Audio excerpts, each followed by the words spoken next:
Gabriel Herman holds the Professorship in Ancient History at the Hebrew University of Jerusalem, Israel. He specializes in ancient Greek social history, focusing on issues such as social structure, interpersonal relationships, moral norms, rituals, conflict resolution, and decision-making. Biography.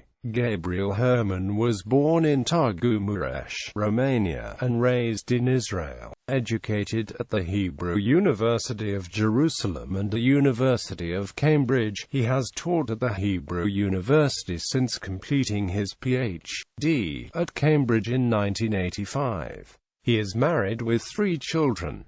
Fellowships and awards. Herman is Fellow for Life at Darwin College, Cambridge, and has held visiting fellowships at Churchill College, Cambridge, Clare Hall, Cambridge, Foundation Hart, Geneva, the Institute for Advanced Study, Princeton, and the Institute for Research in the Humanities, University of Madison, Wisconsin. He has served as Directeur d'études at the École pratique des hautes études, Section des sciences religieuses, Sorbonne. Herman has received numerous Hebrew University scholarships, an Aylwin Cotton and a Leo Baeck Fellowship Award, and a Lon Fellowship Award. In 2005, he won the first Polinsky Prize for Creativity and Originality in the humanistic disciplines.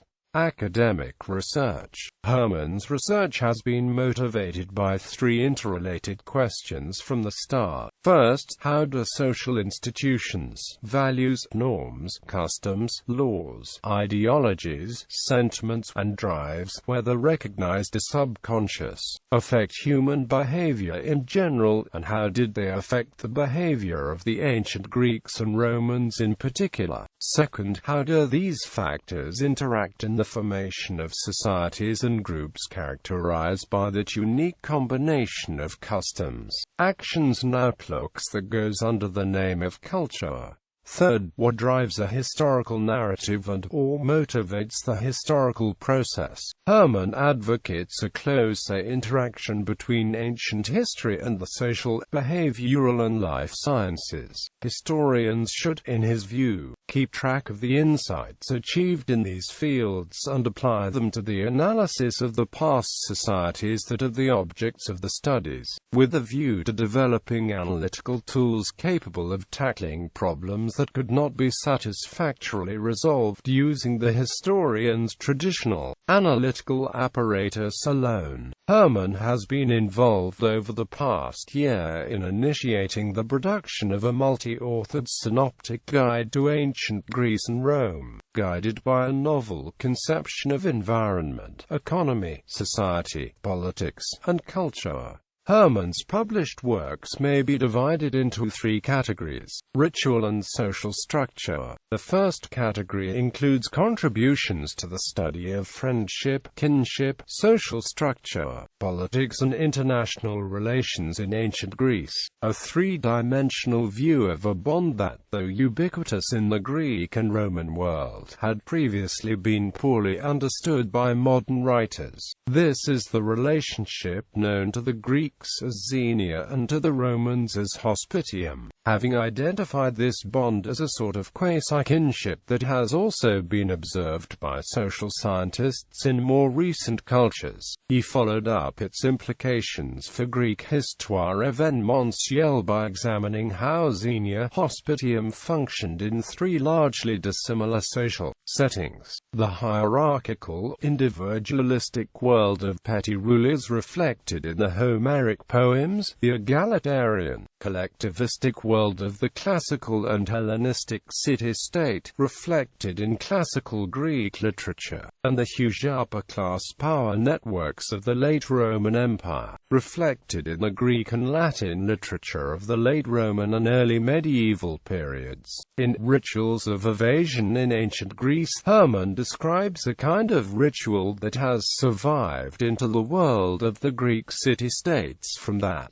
early stage of human existence during which societal norms had not as yet been internalized, and no sense of guilt had yet been formed. The Athenian democracy. The second category of studies is centered on the Athenian democracy. The idea of writing a social history of Athens came with the realization that there were serious flaws in the then widely practiced way of reading and interpreting the Attic orators, and that in consequence, the entire moral image assigned to the Athenian democracy by modern writers must be regarded as questionable, if not distorted. Herman proceeded to test his ideas through a wide variety of sources, with regard to politics, land tenure, the employment of slaves, interpersonal and class relations, conflict resolution, state power, the army, foreign relations, religion and the economy. In his book Morality and Behavior in Democratic Athens, Herman offers a description of ancient Athens, perhaps for the first time, as an integrated social system, and introduces a radical reinterpretation of the Athenian democracy. He characterizes as exceptional the strategy of interpersonal interaction that the Athenian Democrats developed to resolve conflict, increase cooperation and achieve collective objectives.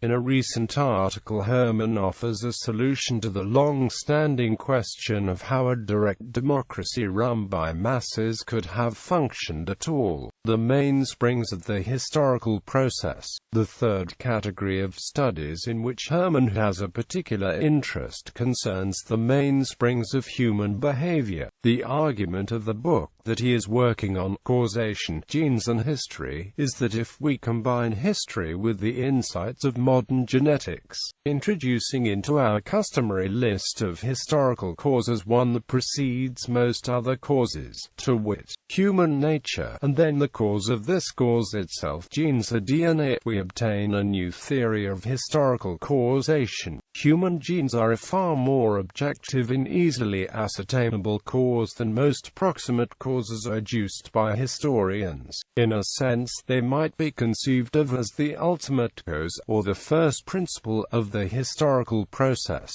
In Greek Epiphanies and the Sensed Presence, Herman argues that the circumstances similar to those described by John Geiger with regard to modern visions, dubbed in research as the third man factor, also prevailed in connection with the Greek Epiphanies. The third man factor thus offers an important clue for unraveling the mental processes that gave rise to the Epiphanies in ancient Greek culture. Selected publications: Ritualized Friendship and the Greek City. The Court Society of the Hellenistic Age in Hellenistic Constructs, Culture, History and Historiography, P. Cartledge, P. Garnsey and E. Gruen, pp. 199–224. Le parrainage, hospitalité et l'expansion du christianisme, Annales Histoire Sciences Sociales, 52.6, pp. 1305–1338.